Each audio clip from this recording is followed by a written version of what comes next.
My name is Peter John Raymond Watson, sometimes irreverently called Percy.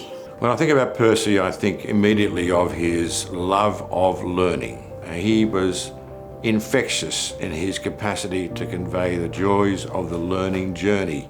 P.J.R. Watson, Peter Watson, Percy as we knew him at school, was very much a role model for me and I think a number of others. In those days, a lot of teaching was fairly bland, but his classes were the opposite. They were colourful, they encouraged you to think constructively and to think critically. Percy was memorable because of his teaching style. There was a certain eccentricity about him.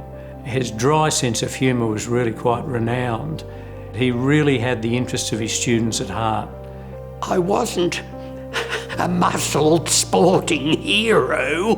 No one has to use what one has, a gift for language and maybe a flair sartorially. A teacher needs to have a love of the subject or subjects they teach. They need to be passionate, enthusiastic, because if they're not, how can they incentivise and motivate their students? Teachers don't get paid enough. Their payment is in the achievements of their students, and this is payment that goes on for years, for decades. A good teacher is not simply someone who concentrates on the academic capacity of a student, but rather seeks a more holistic approach.